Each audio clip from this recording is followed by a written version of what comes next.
It's almost Easter, so time for a bit of an Easter special by talking about the beloved chickens of the Zelda world. Originally, I wanted to do an Easter egg video, but then I remembered that everyone on the planet has already done those, so we're going to do an evolution of the CUCCOs. Let's see how these feathery beings changed in terms of gameplay, story, use, and game design.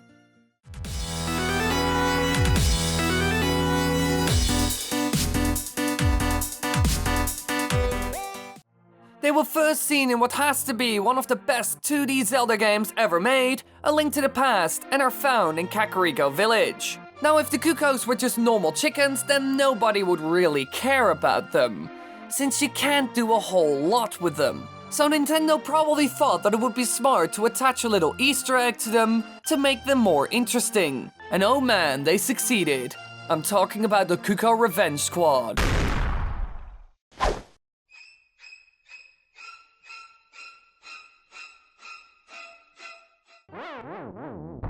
Another little Easter egg they put into the game is a CUCCO that can transform into a human using magic powder.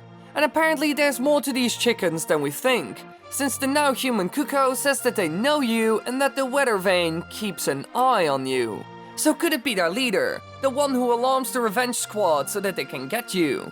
Well, who knows? It does at least add some background story to the whole situation. Now there's also an undead version of these seen in the Dark World, and overall they're the same. They only look different. Now the next game where we saw them was also a 2D game, and only two things were really different here. You can now kill them with magic powder or the magic rod, and this is also the only game where you can really do that. And they also introduced a unique CUCCO, known as the Flying Rooster, who helps Link acquire the key to the Eagle's Tower, and then helps him get to the actual level itself. You first have to resurrect it.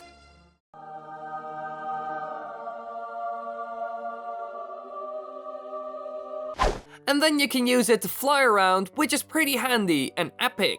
This was the first time ever that you could do that, and later on this would become a big thing in the series in order to find Easter eggs and secrets. Besides that, he's a part of the actual story, which is quite new for the CUCCO. Maybe they did this because people really liked them in the previous game. It would make sense, since from the moment they were seen in the series, they were well known, mostly because of the Revenge Squad. Now after this, a lot of the Nintendo games went to 3D, and of course Zelda did this as well. The first one was The Legend of Zelda Ocarina of Time. Here the CUCCO got a huge role overall, which made them legendary.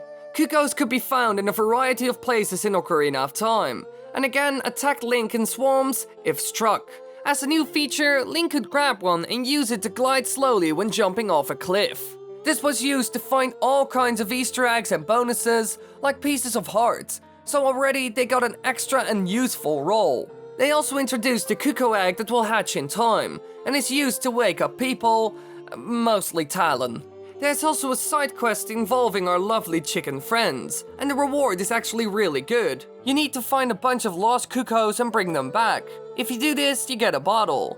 Now it's not the most epic thing ever, but it gives you a good chance to explore Kakariko Village a bit. And it's still a bit challenging, since some of them are quite well hidden, and the bottle in the beginning is extremely handy. A second bottle filled with Lon Lon milk can be won in the Super CUCCO game. The minigame is only accessible as a child at Lon Lon Ranch, and requires Link to pick up Talon 3 Super CUCCOs from a group of regular ones. They aren't really different, so it's a bit of a guessing game. By the looks of it, Nintendo decided to mostly use the CUCCOs for minigames now. This is something they hadn't really done before, and it worked really well. They're a bit goofy after all, so putting them in minigames makes a lot of sense. However, some of them are too basic. The hide-and-seek type minigame in Kakariko Village has something going for itself, since it forces you to explore the village and think for a bit in some cases. But the Super CUCCO game is a bit lame, since it's essentially a guessing game that doesn't require a lot of skill, mostly luck. Now we do see a new variation, but it's not extremely important. Kojiro, a blue version that rarely crows. It's used for a trading side quest, that's it. Now in the sequel to Ocarina of Time, Majora's Mask, we see CUCCO chicks, which appear in the side quest to get the bunny hood. Link helps to mature them into adulthood using the Brahmin mask, which is really interesting. It once belonged to the leader of an animal troop, and the song it produces probably has an aging effect on the CUCCO. Besides that, we don't see them in any minigames or story-related stuff. But they did try something new with them by building a bit of an Easter egg mystery behind them. Since first of all, you had to figure this out on your own back in the day. Internet wasn't a thing. And why do they even age so rapidly when under the influence of this mask? It adds a bit more depth to the already weird and mysterious CUCCO. But sadly enough, they didn't really do anything else with them. They kind of took a step back, which makes me sad. This game is built around the side questing aspect, so I kind of expected more. This went on for 2 games. They were only seen in one minigame in the Minish Cap, where you have to bring them back in a certain time period. Overall, it's very similar to the minigames seen in Kakariko Village and Ocarina of Time, but 2D now. And in Four Swords Adventures, you could use them to steal Force Gems from others, a fun addition, since it can really annoy people. However, in Twilight Princess, the next 3D game where we saw them, they did some new and weird things with them. They now come in white, brown and other realistic chicken colors. When attacked repeatedly, the CUCCO no longer calls in a revenge squad. Instead, Link can control the CUCCO for 10 seconds. Now, you can't really use this for anything, but it's still vastly different from the previous games. Why would they do this? Maybe they wanted to change things a bit.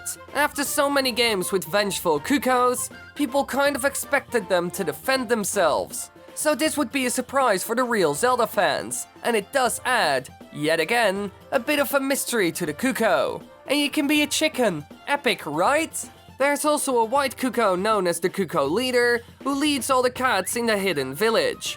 There's also a shiny golden CUCCO with faster flight abilities that allows Link to reach the sacred grove.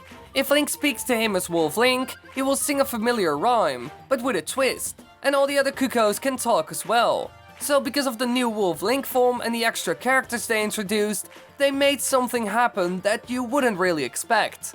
The CUCCO started to develop character. Now this is really surprising since they're animals that normally don't talk and they're not that important. But apparently Nintendo thought it would be a great fit with the Wolf Link form, since he's also an animal then. And so they added CUCCO characters to the game and made actual scripts for the CUCCO. Yet again, they went into a new direction. This had to be their biggest role ever, and that's also where it kind of ended. There were only 2 new interesting things that they did with them. First up, a new minigame seen in the Link Between Worlds, and this is in my opinion the most fun one ever. The aim of the game is to dodge CUCCOs flying overhead for the duration of 30 seconds in order to win a prize. So this requires some thinking and quick reactions, especially on harder modes, since you can also corner yourself if you don't pay attention and plan. Overall, a fun and solid minigame. In the new Zelda game Breath of the Wild, they added a couple of fun new features and made an old one return.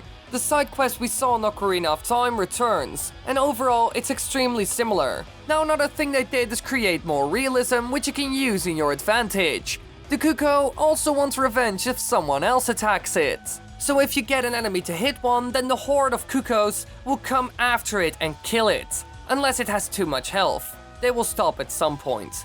So finally you can use them as a weapon, which is a really fun twist. Also, if you hit a CUCCO, then it will drop an egg. A fun bonus, but don't do it too much. Now that's where it ends for the CUCCO. This amazing chicken has been seen in a lot of games and had quite a lot of different faces throughout time. So have a lovely Easter! And also, if you're coming to Insomnia in Birmingham or the Symphony of the Goddess there, be sure to come hang out! I will be at both events with Zeltec, Birdkeeper Toby, PD Winnell, and more, so follow me on social media to know where we are and when. Also, we might do a live stream when I'm there, so be sure to follow me on Twitch as well so you know when we're live. And if it doesn't happen, then don't worry, I stream every Friday, so then I will see you there next week.